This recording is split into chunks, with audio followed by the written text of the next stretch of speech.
ओम नमः शिवाय गुरुदेव। गुरुदेव, आपका बहुत बहुत धन्यवाद कि आपने अपने शिष्यों के हित में सदैव ही कार्य किया है। गुरुदेव, कृपया ये बताएं कि चंडी ध्वज स्तोत्रम पाठ को पढ़ने के नियम और इसके साथ किन सावधानियों का हमें ख्याल रखना चाहिए ताकि आपके शिष्य माँ के इस पाठ का पूर्ण फल प्राप्त कर सकें। दुर्गा सप्तशती के पाठों में जिस तरह का विचार किया जाता है, नव दुर्गा प्रकृतिता के पाठों में जिस तरह के विचारों का शुद्धि का पाठ किया जाता है, ध्यान रखा जाता है, वही इस सब में रखा जाएगा। चंडी ध्वज स्तोत्रम भी गॉडेस जो 10 कमांडमेंट्स हैं उन्हीं को रिप्रेजेंट करता है, उसी महाशक्ति की आराधना का एक स्तोत्र है।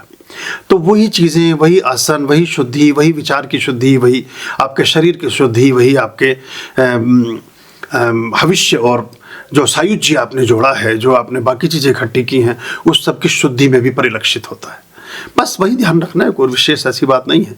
लेकिन वो आपको आपके क्षेत्र का, जिस भी क्षेत्र में आप हैं, उसका सिरमौर बनाता है। बहुत पहले 25 साल पहले मैंने ऐसे किसी को, एक व्यक्ति था, वो कहता था कि मैं मंदिर में जा नहीं सकता, कुछ इस तरह की प्रतिबद्धताएं थी, कुछ थी, मैं जब मेरे परिवार नहीं जाता, मैं भी नहीं जा सकता, मुझे कुछ ऐसी चीज़ कुछ। तो कोई बात चली, लेकिन अच्छा आदमी था, शिक्षित था, वैचारिक रूप से शुद्ध था, भोजन के रूप से खान पान ठीक था। तो उसको कहा, तो क्या वो उनके एसोसिएशन का चुनाव हुआ, अब वो सफाई कर्मचारी एसोसिएशन का ही प्रेसिडेंट हो गया। तो अब राजा तो राजा, अपने क्षेत्र के तो अब राजा ही हैं, अब जिस चीज़ में है उसी के आप अध्यक्ष हो गए। तो राजा का मतलब यही नहीं होता कि अब देश के ही राजा हो, आप अपने अपने क्षेत्र के राजा बनते हैं। तो उसमें यानी कि आपका राज, और राज मतलब कि वो जो सीक्रेट्स हैं, वो जो एक तो होता है सीक्रेट, एक होता है किसी चीज़ का संचालन और प्रभुत्व, ये दोनों चीज़ें उससे फिर प्रतिफलित होती हैं, आप प्रकाट्य होता है उसका। तो आपके अनुसार चीज़ें भी चलती हैं और आप चीज़ों को नए ढंग से भी परावर्तित और प्रत्यावर्तित करने में सफल होते हैं। संबंधित दूसरा प्रश्न है कि इस पाठ को कब कब किया जा सकता है? जब जब चाहे तब तब कर सकते हैं। जब मन बहुत अच्छा हो तब सब पाठ कीजिए। मन खराब है तो सारा मुहूर्त ही खराब है। मन अच्छा जब करे तब कर लीजिए। रात्रि में ज़्यादा फलित होता है, दिन में भी कर सकते हैं, लेकिन जितने भी देवी गॉडेस जो 10 कमांडमेंट्स हैं, महाशक्तियाँ हैं, उनके पाठ इसीलिए नवरात्रि, शिवरात्रि ये शब्दों के प्रयोग किए गए हैं। तो वो ठीक रहता है, उसमें आपको दोहरी ताकत मिलती है।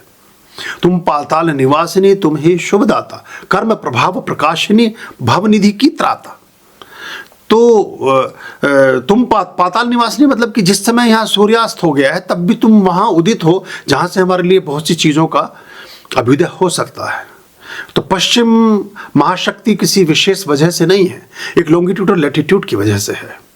अगर कोई ऐसा स्थिति कभी बने, कुछ कह नहीं सकते, भौगोलिक परिवर्तन 1-2 लाख साल में कभी हो जाए, क्या आप इसको एक थाली समझ लें पूरी पृथ्वी को, और आप घुमा के भारत को अमेरिका की जगह कर दें और अमेरिका को भारत की जगह, दोनों एक दूसरे से अदला बदली कर लेंगे बिना किसी गुण तत्व के, सिर्फ वहाँ पहुँचा भर दीजिए, आप ही ऐसे हो जाएंगे जैसे वो सब।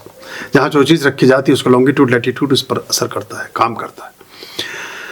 सूर्य की रोशनी जहाँ पड़ रही है वहाँ प्रकाश होगा, वहाँ सब कुछ होगा, सायुज्य होगा, सौभाग्य होगा। जहाँ अंधकार है वहाँ तमस होगा, डर होगा, भय होगा, बहुत सी चीज़ें होंगी। ऐसे चलता है जी।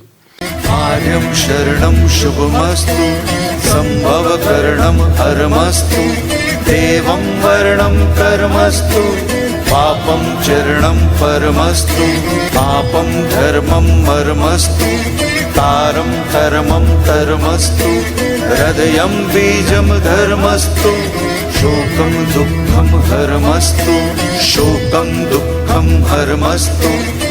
आर्यं शरणं शुभमस्तु, संभव करणं हरमस्तु, देवं वर्णं कर्मस्तु, पापं चरणं परमस्तु, पापं धर्मं मर्मस्तु, तारं धर्मं धर्मस्तु, हृदयं बीजं धर्मस्तु, शोकं दुःखं हरमस्तु, शोकं दुःखं हरमस्तु, पापं धर्मं मर्मस्तु, तारं धर्मं धर्मस्तु, हृदयं बीजं धर्मस्तु, शोकं दुःखं हरमस्तु, शोकं दुःखं हरमस्तु, शोकं दुःखं हरमस्तु, शोकं